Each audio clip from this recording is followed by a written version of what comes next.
Recap Asia में आपका स्वागत है। आज हम एक्सप्लेन करने वाले हैं परफेक्ट क्राउन के एपिसोड 1 को बिल्कुल डिटेल में। शुरू करने से पहले एक लाइक और सब्सक्राइब तो बनता है ताकि मैं ऐसी और के ड्रामा का एक्सप्लेनेशन लाते रहूं। तो चलो शुरू करते हैं। एपिसोड की शुरुआत एक नरेशन से होती है।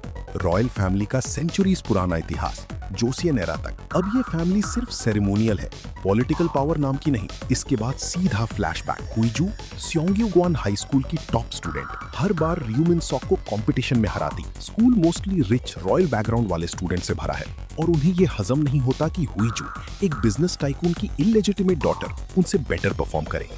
मैनेजमेंट भी बार बार उसकी औकात याद दिलाती है, पर हुईजू कभी विक्टिम कार्ड नहीं खेलती, हर बार स्टैंड लेती है, हेड हेल्ड हाई। ग्रेजुएशन के बाद हुईजू अपने फादर के बिजनेसेस में से कैसल ब्यूटी संभालती है।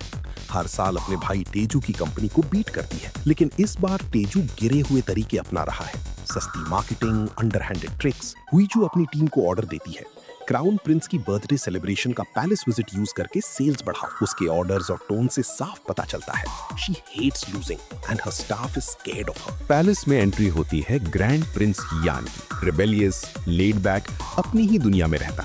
उसका राइट हैंड मैन चोई ह्योन परेशान है। क्राउन प्रिंस के बर्थडे के लिए प्रिंस को रेडी करना है और ये बंदा सुबह हंटिंग करने के बाद सो रहा है। चोई ह्योन की सारी कोशिशें फेल। शाम को पैलेस में गेस्ट्स आने लगते हैं।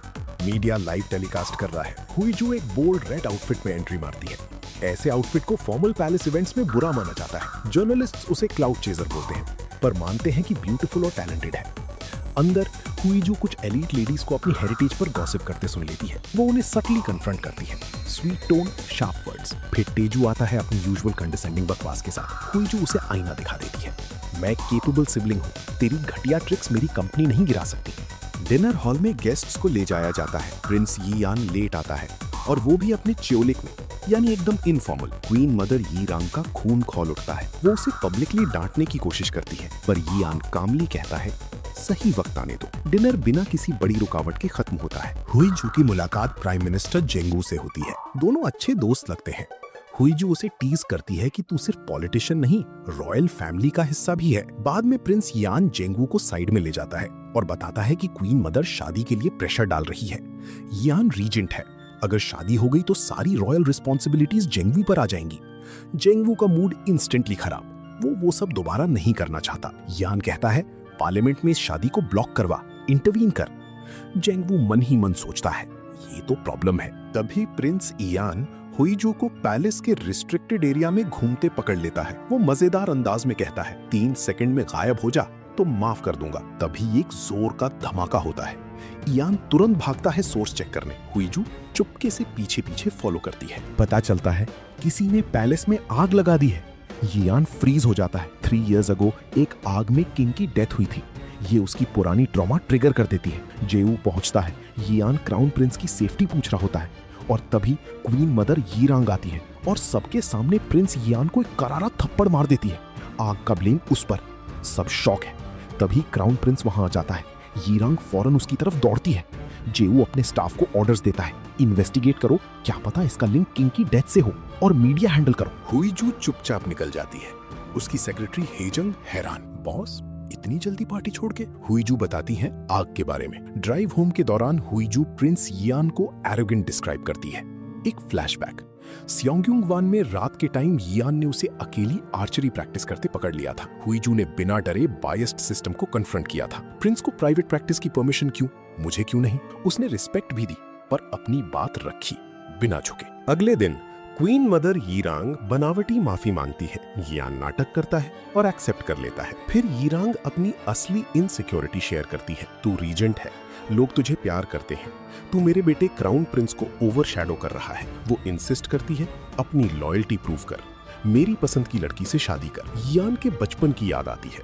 उसके फादर ने बार बार कहा था क्राउन प्रिंस के खिलाफ कभी मत जाना। यही रीजन था कि राजा ने यान का रॉयल टाइटल 2 बार बदला।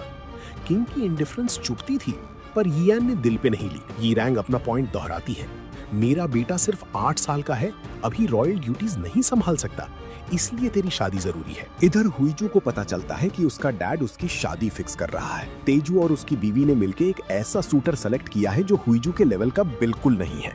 बार बार उसे इलेजिटिमेट होने का ताना मारते हैं कि ज्यादा एक्सपेक्टेशंस मत रख। हुईजू आग बबूला हो जाती है, अपने फादर को साफ वार्निंग देती है, अगर किसी इनकॉम्पिटेंट आदमी से शादी कराने की कोशिश की तो मैं सारे प्लान्स बिगाड़ दूंगी। मैं सबसे केपेबल चाइल्ड हूँ, शादी से मेरा टैलेंट नहीं छुपेगा और तेजू की कमियां भी नहीं छिपेंगी। चॉय ह्युन शॉक होता है सुनकर कि प्रिंस इयान सीरियसली ईरान की ऑफर कंसिडर कर रहा है। अगले दिन हुईजू अपनी फ्रस्ट्रेशन स्टाफ पर निकालती है। हेजंग उसे टोन डाउन करने की सलाह देती है, छोटी सोच छोड़ आगे बढ़। पैलेस में लॉर्ड सुंगवॉन प्रिंस इयान से मिलता है और ताने देता है, पैलेस छोड़ के क्यों जा रहे हो?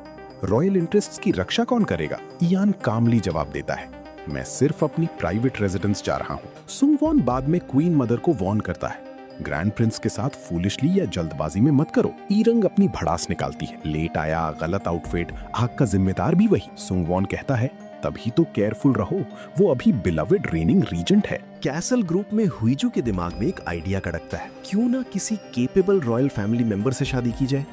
उसकी नजर प्रिंस इयान पर पड़ती है, जो अपने हंटिंग आउटफिट की वजह से अभी ट्रेंडिंग कर रहा है। पब्लिक रिएक्शन पॉजिटिव है, लोग बोल रहे हैं मॉडर्न टेक है, इयान चीजें बदल रहा है। पैलेस के लिए आउटफिट इनअप्रोप्रिएट था, पर चॉय ह्यून की टेंशन अलग है। इयान खुश है कि कोई आग की बात नहीं कर रहा। हुईजू रॉयल ऑडियंस रिक्वेस्ट भेजती है, इयान सारी रिक्वेस्ट्स रिजेक्ट कर रहा है। हुईजू लगातार ट्राई करती रहती है, हर रिजेक्शन उसे और जिद्दी बना देती है। वो कहती है, ये तो हार्ड टू गेट खेल रहा है। हेजुंग को ये सारा ड्रामा रिडिक्युलस लगता है। आखिरकार हुईजू अपनी सारी पोजीशंस लिस्ट करती है और याद दिलाती है कि मैं सियोंगयूंग वान से तेरी सीनियर आलम हूँ। यियान हार मान लेता है। ऑडियंस ग्रैंड, वो उसे अपनी रेजिडेंस बुलाता है। क्वीन मदर को खबर मिल जाती है, वो अपनी मेट से कहती है, प्रिंस यियान के घर का मोल एक्टिवेट करो। हुईजू एकदम कॉन्फिडेंट होकर आती है। बातचीत शुरू होती है और हुईजू कामली प्रपोज कर देती है, हम दोनों शादी कर ले। यियान हक्का बक्का।